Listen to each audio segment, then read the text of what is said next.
So right now, there's this pot of soup that we're cooking, and you're adding different ingredients in it. You don't want to bring down the name of the family, and you want to lift the family up because we're a society that believes that it takes a village to raise a child. You always hear about the shame and disgrace you might bring to the family with your actions.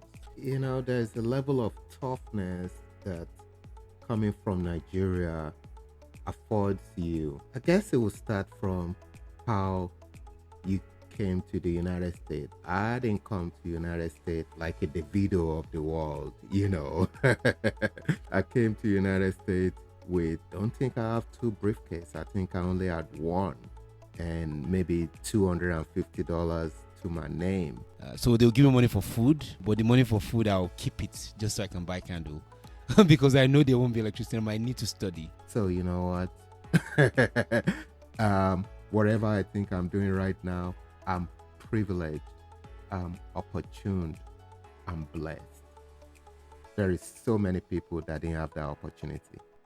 The opportunity I have right now, there is at least 500,000 people in Africa, any country in Africa, that will willingly, happily take it away and do times two of whatever I think I'm doing. No, so I do have a father. I had a father then that also believed in the rod, I believe in the road.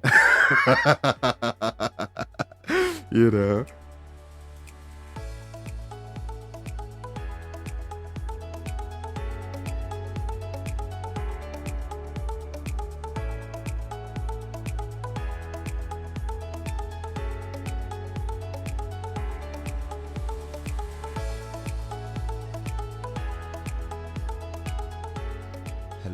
Hello.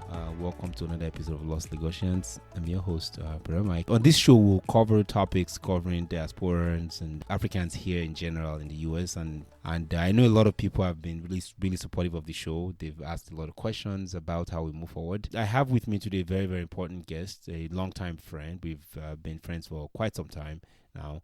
And it's my honor and privilege to have him on with me. So without further ado, I would like to welcome Harris to the show. Welcome, Harris. Thank you very much, brother Mike. Oh no, thank you for being here. I'm super excited. It took us maybe, I don't know, the best of the last 90 minutes just to get this figured out. So I'm glad we finally got everything working. We got it done. So just a quick synopsis about yourself. I know you're out there in Seattle, the rainy state. We call it the evergreen, but you can call it the rainy state. But I'll tell you right now, it doesn't rain that much than it does in Oregon. It's about the same, but a little bit warmer in Oregon once in a while. But yeah, it's the evergreen state. The evergreen states. You're out there in Seattle. Anything else we need to know? I know you're also a Lagosian, a lost one for that matter, like we all That's are. right. So, lost in a good way, in the sense that we're not home. We're away from home. So came to this country, what, over 2 decades ago now. Was based in New York, Brooklyn. Shout out to Brooklyn right there. You know, Bedford Stuyvesant. Canarsie Parkway and all those places. Did Century 21 for a little bit, selling real estate, and then had a little side job, maybe the main job actually, in the Manhattan Criminal Court, where I was interviewing folks that were arrested. That was my first real formal job in the US. And it just so happened that someday I chose to join the military. Yeah, we need a gunshot for that, don't we? So I joined the military. I joined the U.S. Army, and that was an experience on its own. I did 6 years in the U.S. Army. It was an interesting time. It was a very exciting time. It was a great time as well. I mean, were you like deployed somewhere, or did you serve in Iraq or Afghanistan or anything like that? Yeah, well, I was in that time too, but I really didn't particularly go to Afghanistan or Iraq or anything.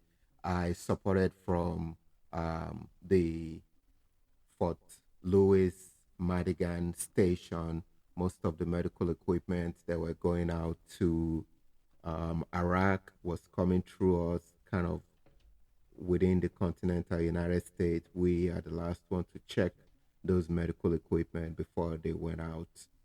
And I'm sure they probably stop by in Germany or somewhere else. They get checked again before they reach their final destination, which is Iraq. Then the Baghdad airport where everything was going. That was where we have those big medical center where they had theaters and treated the patient.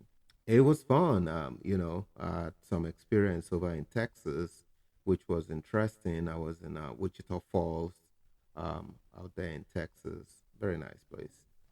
It was an Air Force base. Yeah, it was a fun time in Texas. And then I got my fourth deployment down to Washington State. I had no idea what Washington State was like until I came down here. Very exciting place to be. I enjoyed um, my time here during that time. I had two deployments to South Korea, you know, um, just the getting ready phase. We do that every year where they have the big training exercise. So I kind of went to two of those. Funny story, I was supposed to go to Germany for my first second deployment. Then 9/11 happened and my deployment was canceled to Germany. So I ended up staying the rest of my 6 years here in Washington State. So did you kind of dodge a bullet? Is that what I'm hearing? you know, um, Funny story was I wanted to go to Germany because then my soon to be wife or my wife then was in London. So the plan was go out there, you'll be close, you'll be able to see her more frequently and stuff. But she ended up here anyway. So. So as we kind of talk about the military a little bit, like again, going back to Nigeria, in terms of artillery and preparation and whatnot, how would you compare and contrast just from an insider's point of view? Most experience I would say I had about the military in Nigeria was number one, is very complicated and difficult to join because I wanted to join the Air Force, in Nigeria then, but it never really did happen because I guess we didn't know enough people in the real top place to get me in. So, you know, so I was shocked when I got here and somebody told me, "Hey, you look so sharp. You can join the military." I was like, "What are you talking about?" And he gave me a test. They called the test the ASVAB test. And, my sciences were good, my maths were good. And it was like, wow, this is awesome. You should go to the MAP station. MAP station is the big recruiting station. And then I took the test again. Still did good. It was like, engineering would be great for you, dude. You know. So, but to finish that question about comparing the one in the US to Nigeria, the most important idea I had about the military in Nigeria was, the youth corps, the paramilitary service. Oh, the NYSC? The NYSC, yeah. So during the NYSC, I served in Imo State in Owerri, Obinze barracks right there. Mm-hmm. And, the culture was very good. The training was fierce, but I didn't know how much. But it's different compared to here. One thing I noticed is we train a lot here. We train a lot, So that's the most I would say about that. So I had a bit of a brush with the military as well. And I think you might know of this as well. I went through maps and all that. And I feel kind of shy to say this. So I feel like shy to admit this, but I was about to get, to go over to the boot camp. I got to a point where I was about to be deployed to boot camp. I got cold feet and I just didn't want to do it anymore. So I came up with something. Normally, there are some things you're not supposed to say. Once you say it, they'll be like, oh my God, like medical, we did the MEPS, went through MEPS and all that. So I just came up with something because I was like, I don't think I want to do this, I was supposed to be leaving like the following Saturday or something, you all meet at 4 a.m. somewhere Mm-hmm. at the airport, and then, they'll fly you down to your boot camp. But I got cold feet, and to me, that's in a way makes me think that, to be in the military or someone as yourself, you have to have a lot of courage. I didn't have the courage. I didn't have the courage to follow through, even though I'd done all the medical, I've done everything. I was just about to get shipped off, Right. and I was like, I don't think I want to do this. And my recruiter, I think he was so disappointed, and he was really gracious. He was like, okay, fine, if you don't want to do it, it's okay. And they kept my file for like a year. Let me tell you a little bit of what you missed, right? My recruiter was great, awesome, right there in Brooklyn. It prepped me and got me ready in 1999, and then there was a session to go in February 2020, 2000. 2000. So, yeah. So we all gathered the day of ship out. It was supposed to go to Missouri, Fort Leonard, Missouri. Everything was fine. Got my flight, took my trip, landed in Missouri, and then the boss picked us up at the airport. We were still at our, CV clothes, civilian clothes, and everything. Life was good, it was just cool. Everybody was lollygagging, hanging out. And immediately we switched over into the military post.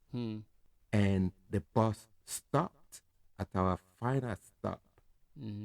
There was a big divide. Everything changed.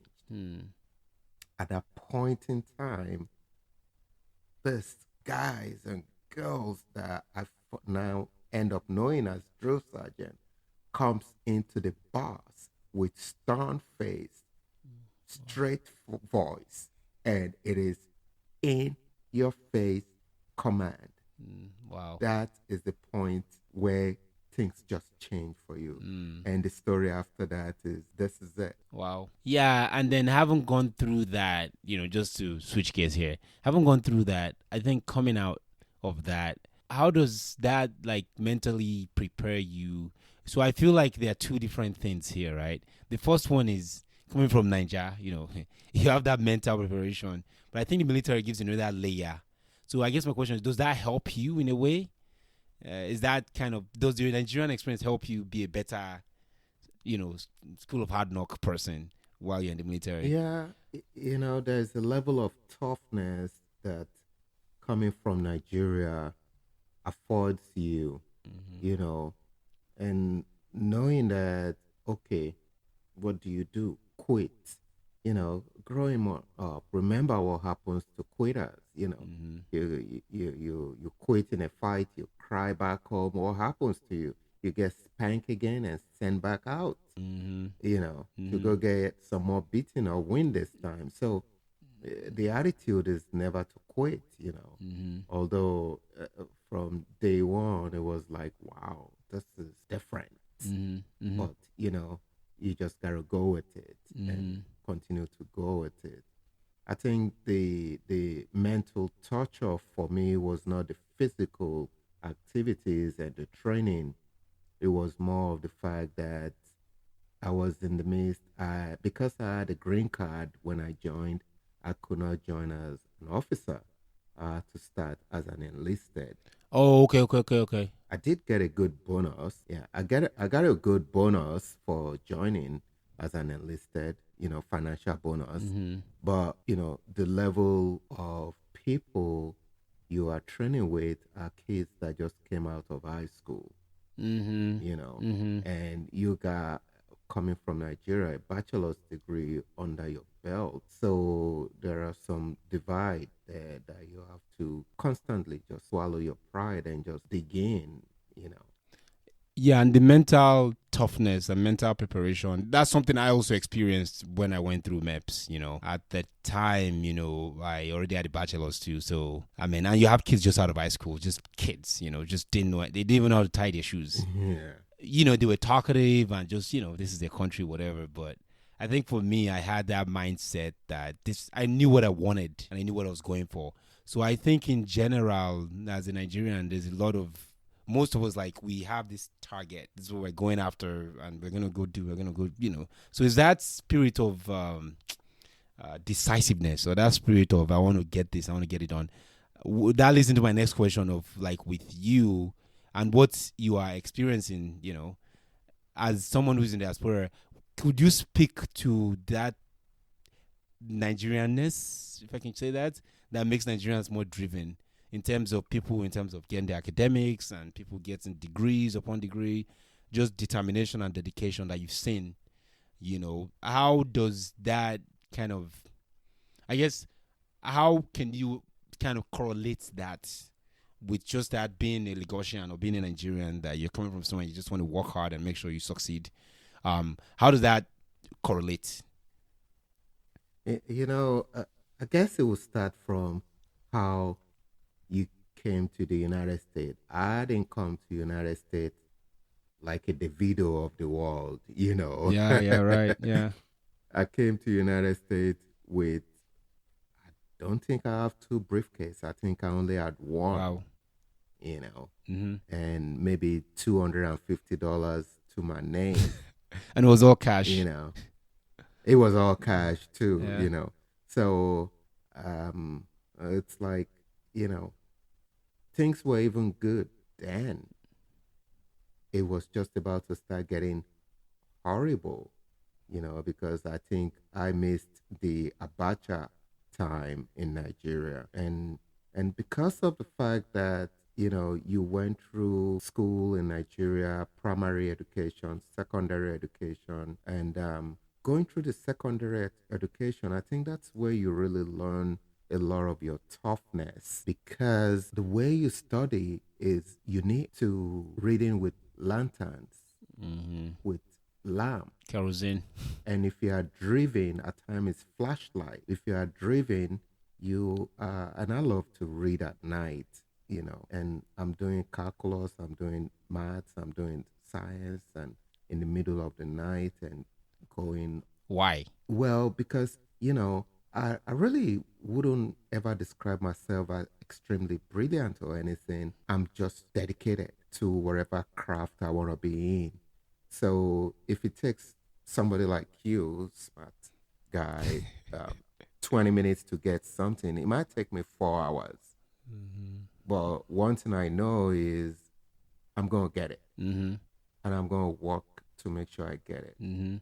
So knowing that I have to go through all that and growing up, so coming to the United States and facing all the challenges that comes with being in a new country, being an immigrant, was challenging, but it's bearable. It's the list of 2 evils, I guess, in a way.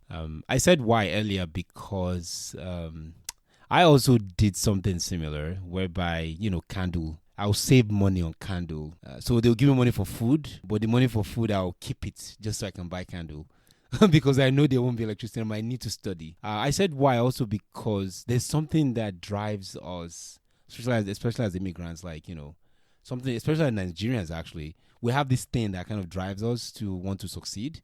So even though, what you said earlier, like you're studying at night, you're burning the night candle, and I'm wondering, what if you didn't do that? What's the worst case that could have happened? Well, what is the worst case that could have happened? You've never been told growing up, maybe in our time, that whatever you do it for you. You always out hear about the shame and disgrace you might bring to the family with your actions. And I don't want to be that guy, I don't want to be that guy that brings shame to your the family name and everything. And that was very important to me then growing up. Okay, so is that because, like, you're from, like, a really super awesome family? I mean, or those people who are from less super awesome family, do they not care to study late at night and buy extra candles and, try to put their head in the nose? Yeah. No, so I do have a father. I had a father then, very brilliant man, very very smart man too. That also believe in the rod, you know. I believe in the rod. You know, Yeah. he believes in the rod and he Mm-hmm. wouldn't spare it for anything. Mm. And, you know, I've seen what he can do with it. And He's very talented in the rod. is very talented in the rod. And what you got your choices: Mm-hmm. face the books or face the drum. And I rather face the books, and you know, just to maintain the status quo of and sustaining my back. Compliance. Yeah, well, more than Yeah. anything, my back will Mm-hmm. suffer Mm-hmm. for it. So, you know, Mm-hmm. So looking back, I guess, that motivation kind of kept you going. It's like an engine that just keeps you running and you're like always humming and going and going and going. Would you say that's the case? yeah, that was the case. And then I think I had a lot of super brilliant friends. Then I don't know how I ended up with them. Maybe they think I was smart, but I don't know. I just read a lot. I don't know. So, you know, a lot of them had a lot of great ambitions. The things they talk about was just like, wow, yeah, well, I got to do that too, you know. And that still holds till today is the people you surround yourself with, whether deliberately or, you know, with not being choice of your own. It's very important. So I think those super ambitious friends that wanted to go places, and I was like, you know, I want to go places too. What do I do? No, no, thank you. So right now, I mean, there's this pot of soup that we're cooking, for lack of a better term, and you're adding different ingredients in it, which I feel like most of us here, I always tell people, my white counterparts, like, you have the brightest and the best who left Nigeria, because to leave Nigeria, it takes a level of smartness or ingenuity to be able to do that. So by that, I mean, when I say ingredients, I'm talking about like your family. That's like a piece of it. You don't want to bring down the name of the family, and you want to lift the family up because we're a society that believes that it takes a village to raise a child. So that's one piece of it. Then also there's a corporal punishment aspect, whereby if you don't, kind of behave properly, your back is not spared. Then there's also the issue of the friends. You have good friends, and you select, like, you be very selective about your friends. So as we are wrapping things down here, I think what I want to ask is that how does all these three things here that you've identified, how does all of this transpire into today? Because I've known you now for maybe 10 years or something, and as long as I've known you, you've also been super dedicated. Granted that all those ingredients are still not present necessarily in every sense of the word. So, what exactly is it that makes Nigerians like yourself, even today, still as driven as they were when they were, burning the night candles and studying extra when nobody else was looking? Well, I'll tell you one thing, and I say that to myself all the time, that the opportunity I have right now, there is at least 500,000 people in Africa, any country in Africa, I like that that. will willingly, Yep. happily take it away and do times two of whatever I think I'm doing. So you know what? Whatever I think I'm doing right now, I'm privileged, I'm opportuned, I'm blessed. There is so many people that didn't have that opportunity. Yeah, I like that. And, that kind of, I like, just kind of how we're wrapping this up with the point of gratitude, those being grateful and thankful for the opportunity. Just even life itself is a gift. So that's definitely one, to take away from this episode.